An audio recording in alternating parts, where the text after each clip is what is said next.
Hi hello வணக்கம் எல்லாரும் எப்படி இருக்கீங்க? வாங்க ஸ்டார் ஹோட்டலே மிஞ்சுற அளவுக்கு சூப்பரான கிரீமியான நல்ல டேஸ்டியான ஒரு தயிர் சாதம் செஞ்சுக்கலாம்.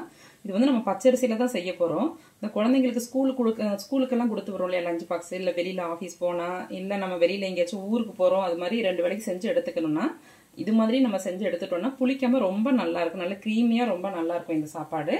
வாங்க எப்படி செய்யறதுன்னு பார்த்துக்கலாம். நான் வந்து இப்போ பச்சரிசி தான் எடுத்துக்கிறேன். உங்களுக்கு எவ்வளோ பேருக்கு தேவையோ அந்த அளவுக்கு நீங்கள் பச்சரிசி எடுத்துக்கோங்க. எடுத்து நல்லா களைஞ்சிட்டு ஊற வைக்கலாம் தேவையில்லை. நல்லா 2 டைம் 3 டைம் கழுவிடுங்க.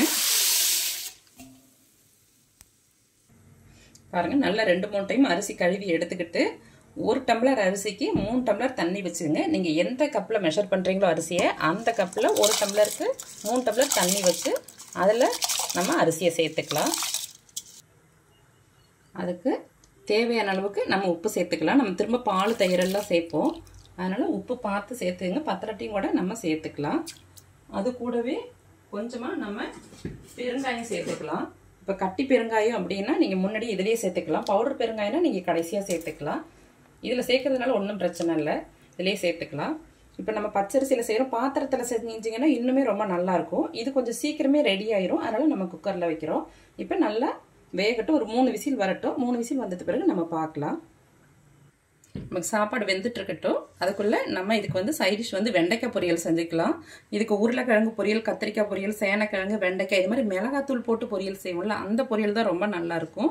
இந்த பச்சை மிளகாய் கீரி போட்டு செய்கிறத விட இது மாதிரி கொஞ்சம் காரசாரமாக இருந்ததுன்னா ரொம்ப நல்லாயிருக்கும். நம்ம இப்போ வெண்டைக்காய் பொரியலுக்கு ரெடி பண்ணிக்கலாம். பாருங்கள், 3 விசில் வந்துருச்சு. நான் ஆஃப் பண்ணி வச்சுட்டேன். வெண்டைக்காய் ஈரத்துக்குள்ளே சாப்பாடு வெந்துருச்சுங்க, ஆறிட்டு இருக்கட்டும். அப்படியே நம்ம வெண்டைக்காய் பொரியல் செஞ்சிடலாம். எண்ணெய் சட்டி வச்சு ஒரு 3 ஸ்பூன் எண்ணெய் சேர்த்துக்கலாம். எண்ணெய் நல்லா காயட்டும். வெண்டைக்காய் பாருங்கள், முன்னாடியே நல்லா நம்ம அந்த நேரத்துக்கு தண்ணியில் அலசக்கூடாது, அப்புறம் தண்ணி கோத்து ஒரு மாதிரி குழன்னு ஆயிரும். இந்த பாருங்கள், இந்த மாதிரி தனித்தனியே நல்லா முதல்லையே அலசிட்டு நல்லா தொடச்சி வச்சிட்டிங்கன்னா அந்த சொனை போகிற அளவுக்கு, அந்த முள்ளாக இருக்கும் இல்லையா, அது போகிற அளவுக்கு தொடச்சிட்டு நல்லா இது மாதிரி கட் பண்ணி வச்சுக்கோங்க. இப்போ எண்ணெய் காஞ்சிருச்சு. 1/2 ஸ்பூன் கடுகு சேர்த்துக்கலாம். கடுகு வெடிக்கட்டும். கடுகு வெடிக்குது. பொடியாக நறுக்குன வெங்காயம் சேர்த்துக்கலாம். நான் ஒரு பெரிய வெங்காயம் சேர்த்துருக்குறேன். கூடவே கருவேப்பிலையும் சேர்த்துருக்குறேன். ஒரு கட்டு கருவேப்பிலை சேர்த்துங்க. ஒரு ஃப்ளேவருக்கு கீரைனா பச்சை மிளகாய் 1. இது கொஞ்சம் காரம் அதிகமாக இருக்கும். வதக்கிக்கலாம். நல்லா வதங்கட்டும். பாருங்க, வெங்காயம் நல்லா வதங்கிடுச்சு. இந்த அளவுக்கு வதங்கினா போதும். இப்போ வந்து நம்ம கட் பண்ணி வச்சுருக்க வெண்டைக்காயை சேர்த்துக்கலாம். இப்போ அதுக்கு தேவையான அளவு நம்ம உப்பையும் சேர்த்துக்கலாம். முன்னாடி உப்பு சேர்க்கறதுனால நல்லா சேர்ந்து வெந்து வந்துடும். தனியை சேர்த்திங்கன்னா அந்த உள்ளுக்குள்ளே லேயராக இருக்குல்ல, அதில் பூந்துட்டு இருக்கும். அதனால இப்போவே சேர்த்துட்டோம்னா நல்லா எல்லாம் சேர்ந்து கலந்து வந்துடும். இப்போ நல்லா கலந்து விட்டுக்கலாம். வெண்டைக்காய்க்கு தண்ணி எதுவும் சேர்க்கக்கூடாது. நம்ம ஊற்றுற எண்ணெயிலேயே தான் வதங்கி வரணும். நல்லா சுருண்டு வரணுங்க. 2-3 கட் பண்ணது சேர்ந்து இருந்துச்சுன்னா இது மாதிரி உடச்சி வச்சுக்கோங்க. வெந்துட்டே இருக்கட்டும். நம்ம மூடி போட்டு வச்சிடலாம். பாருங்கள், இங்கே சாப்பாடு நல்லா வெந்து வந்துருச்சு. இன்னும் நம்ம பாத்திரத்தில் வேக வச்சோம்னா கொஞ்சம் கொலன்னு இருக்கும், ஏன்னா தண்ணியோட சேர்ந்து இருக்கும் இல்லையா, அந்த தண்ணியோட செய்யும் போது ரொம்ப நல்லாயிருக்கும். ரொம்ப தண்ணி இருந்துச்சுன்னா கொஞ்சம் வடிச்சிட்டு கூட இது பண்ணிக்கலாம். நல்லா கலந்து விட்டுக்கலாம். பாருங்கள், பொடியாக நறுக்குன மல்லித்தழை, அப்புறம் நல்ல பொடியாக நறுக்குன துருவி கூட போட்டுக்கலாம். இஞ்சி, அப்புறம் பொடியாக நறுக்குன பச்சை மிளகாய். நீங்கள் காரம் பார்த்து சேர்த்துக்கோங்க. காரத்துக்காக நம்ம பச்சை மிளகாய் தான் சேர்க்குறோம். ஃப்ளேவருக்கு நம்ம காஞ்ச மிளகாய் தாளிப்போம். இந்த பச்சை மிளகாய் போடும்போது ஃப்ளேவரும் நல்லாயிருக்கும், காரமும் நல்லாயிருக்கும் தயிர் சாப்பாட்டுக்கு. பாருங்கள், இப்படியே இருக்கட்டும். அப்படியே இருக்கட்டும். நம்ம வந்து வெண்டைக்காயை கலந்து விட்டுக்கலாம். அடி பிடிச்சிரும். நம்ம ஏன்னா தண்ணி எதுவும் சேர்க்கல இல்லையா, அதனால் இடையில நல்லா கிளறி விட்டு மூடி வச்சுக்கலாம். வெண்டைக்காய் வெந்துட்டு இருக்கட்டும். இங்கே தயிர் சாதத்துக்கு நம்ம வந்து பச்சை மிளகாய், மல்லித்தழை, அப்புறம் வந்து இஞ்சி பொடி பொடியாக கட் பண்ணி சேர்த்துருக்குறோம். பால் பாருங்கள் நல்லா காய்ச்சி க்ரீமியாக சேர்த்துங்க. சூடாக இருந்தாலும் பரவாயில்ல, ஆறுன பாலாக இருந்தாலும் பரவாயில்ல, ஆனால் அந்த ஆடையெல்லாம் எடுக்கக்கூடாது. நீங்கள் கூடுதலாக ஆடை இருந்தாலும் இதில் சேர்த்துக்கிட்டிங்கன்னா நல்ல க்ரீமியாக இருக்கும் இந்த தயிர் சாப்பாடு. நம்ம தயிர் இப்போ சேர்க்கவே கூடாது, சாதம் சூடாக இருக்குது. நம்ம சூடாக இருக்கும்போது இந்த பாலை ஊற்றி கிளறிக்கணும். நம்ம இன்னுமே பால் ஊற்றணும். இது மாதிரி செஞ்சிட்டிங்கன்னா இப்போ இன்னைக்கு காலையில் செஞ்சு அடுத்த நாள் காலையில் வரைக்கும் வச்சு சாப்பிட்டிங்கனாலும் புளிப்பே இருக்காமல் ரொம்ப டேஸ்ட்டாக இருக்கும். நீங்கள் உப்பு பார்த்துக்கிட்டு உப்பு சேர்த்துக்கலாம். ஏன்னா நம்ம இன்னும் தயிர் சேர்க்கணும், இன்னுமே நம்ம பால் சேர்ப்போம். இப்படி இருக்கட்டும். பாருங்கள், நம்ம இன்னும் கொஞ்சம் பால் சேர்த்துக்கலாம்.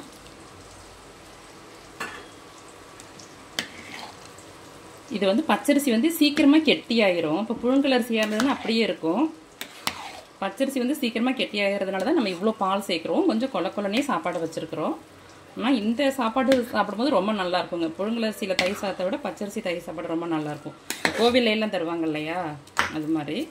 இப்போ நம்ம பால் நிறைய சேர்க்கறதுக்கு காரணம் என்னென்னா, ஒன்று புளிக்காமல் இருக்கும், ரெண்டாவது வந்து என்ன பார்த்திங்கன்னா சீக்கிரம் கெட்டியாகாமல் இருக்கும் தயிர் சாப்பாடு. அப்படியே இது ஆறிட்டு இருக்கட்டும். ஓரளவுக்கு வதங்கி வந்திருக்கு. நல்லா கலந்து வச்சுக்கலாம். இப்போ நம்ம மிளகாத்தூள் சேர்த்துக்கலாம். ஒரு ஸ்பூனு நான் குழம்பு மிளகாத்தூள் சேர்த்துக்கிறேன். நீங்கள் குழம்புக்கு என்ன மிளகாத்தூள் யூஸ் பண்ணுறீங்களோ அதையே சேர்த்துக்கோங்க, இல்லாட்டி தனி மிளகாத்தூள் சேர்த்துக்கலாம்.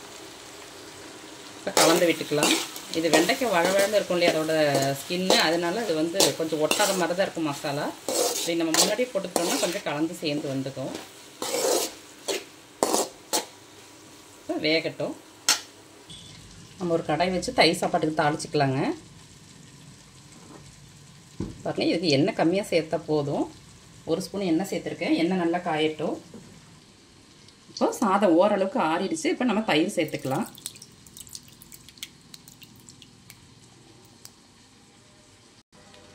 இன்னும் கொஞ்சம் கூட தயிர் சேர்த்துக்கலாங்க. சேர்த்து நல்லா மிக்ஸ் பண்ணிக்கலாம். அதுக்கு முன்னாடி கொஞ்சம் உப்பும் சேர்த்துக்கலாம். நம்ம பால் தயிரெல்லாம் நிறைய சேர்த்துருக்கிறதுனால உப்பு இன்னும் கொஞ்சம் சேர்த்துக்கணும். நம்ம இவ்வளோ சேர்க்கணுங்கிறதுல இது பச்சரிசிங்கிறதுனால கெட்டி ஆகும். இன்னொன்று வந்து இந்த தயிர் சாப்பாடு நல்லா க்ரீமியாக சாப்பிட ரொம்ப நல்லா இருக்குங்க. பிரியாணியே வச்சுருந்தாலும் எங்கள் பாப்பா எங்கே போனாலும் இந்த தயிர் சாப்பாடு தாங்க சாப்பிடும். எந்த ஹோட்டலுக்கு போனாலும், இந்த ஃபங்க்ஷனுக்கெல்லாம் போவோம் இல்லையா, அங்கெல்லாம் எங்கே போனாலும் இந்த கம்பு தயிர் சாப்பாடு இல்லாட்டி நேராக இந்த சாப்பாடு தான். ஹோட்டல்லாம் நாங்கள் போய் சாப்பிட மாட்டோம் மேக்ஸிமம். இந்த ஃபங்க்ஷன்லாம் ஹோட்டல் அரேஞ்ச் பண்ணாங்கன்னா அங்கே போனோன்னே இந்த தயிர் சாப்பாடு தான் சாப்பிடுவோம் ஃபஸ்ட்டு. பாருங்கள், நல்லா கலந்துக்கலாம். ஆறுனத்து பிறகு கலந்தோம்னா ரொம்ப நல்லாயிருக்கும். இப்போ நம்ம தாளிச்சிக்கலாம். கடுகு வந்து கொஞ்சம் கூடுதலாகவே சேர்த்துக்கலாம். அதுக்கு முன்னாடி ஒரு ஃப்ளேவருக்கு 2 காஞ்ச மிளகாய் கிள்ளி சேர்த்துக்கிறேன். நம்ம ஏற்கனவே பச்சை மிளகாய் சேர்த்துருக்கோம், பார்த்து சேர்த்துக்கோங்க. இதோட எசன்ஸ் கொஞ்சம் நல்லாவே இறங்கணும். அப்போ தான் இந்த வாசனை ரொம்ப நல்லாயிருக்கும். பாருங்கள், கலர் சேஞ்ச் ஆகுது. இன்னுமே கொஞ்சம் கலர் நல்லா சேஞ்ச் ஆகணும் காஞ்ச மிளகாயோடது. இப்போ நம்ம கடுகு ஒரு 1.5 ஸ்பூன் சேர்த்துக்கலாம். அப்படியே ஒரு 1/2 ஸ்பூனுக்கு உளுந்து சேர்த்துக்கலாம். பாருங்கள், நல்லா பொரிஞ்சு வந்துருச்சு. நல்லா தாராளமாக ஒரு 5-6 கட்டு கருவேப்பிலை சேர்த்துக்கோங்க.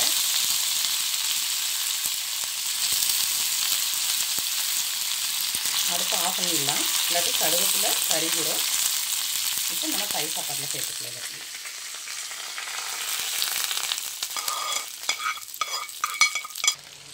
பாருங்கள், இங்கே அப்படியே வெண்டைக்காவும் நல்லா வெந்து வந்துருச்சு.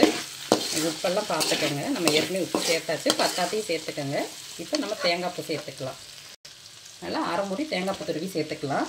துருவி ஃப்ரிட்ஜில் வச்சு அப்படியெல்லாம் சேர்க்காதீங்க. அதில் அந்த பால் சத்து வந்து ட்ரை ஆகி கம்மியாயிடும். பாருங்கள், இது மாதிரி ஃப்ரெஷ்ஷாக துருவி சேர்த்துக்கோங்க.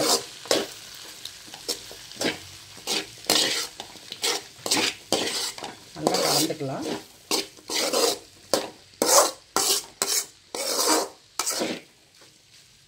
ஒரு 2 நிமிஷம் அப்படியே இருக்கட்டும். பாருங்கள், இங்கே தயிர் சாப்பாடு சூப்பராக தாளித்து கொட்டியாச்சு. இப்போ நம்ம கலந்துக்கலாம்.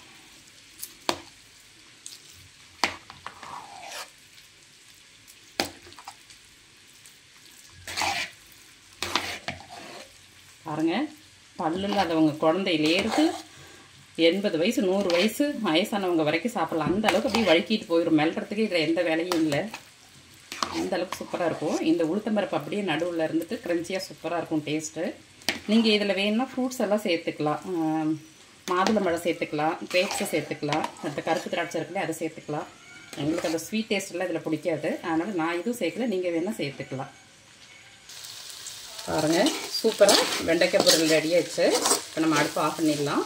இப்போ சாப்பாடெல்லாம் எடுத்துக்கலாங்க.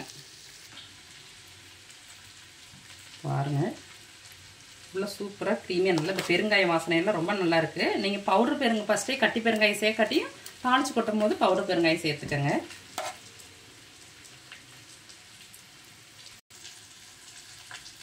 இப்படி மேலால் மல்லித்தழை போட்டுக்கலாம். சூப்பராக நம்ம வீட்டிலேயே செஞ்ச லெமன் ஊறுகாய்.